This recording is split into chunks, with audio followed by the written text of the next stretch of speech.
वाला पूरा दुनिया को राज करे वाला हम जिला राज बोने वाला बागी बोलिए हो बागी बोलिए हो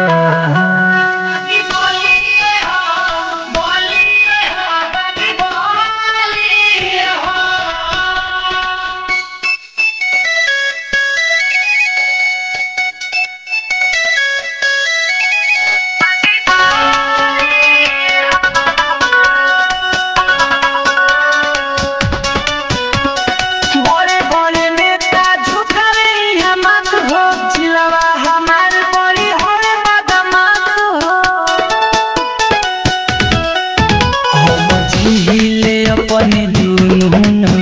रंगदारी बोतल बाटे खून में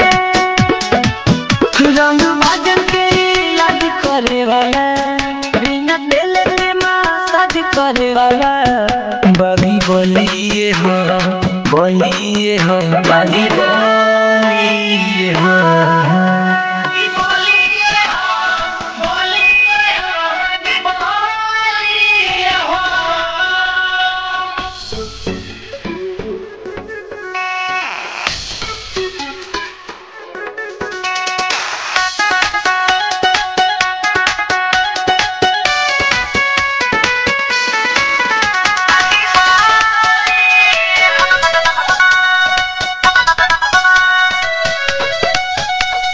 जंगल के राजा कहला जैसे शेर हो बलिया जिला सबके कई देला ढेर हो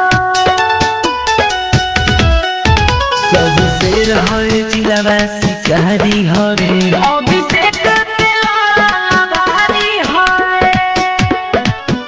बिना फायर के आवाज करे वाला पीतल काम के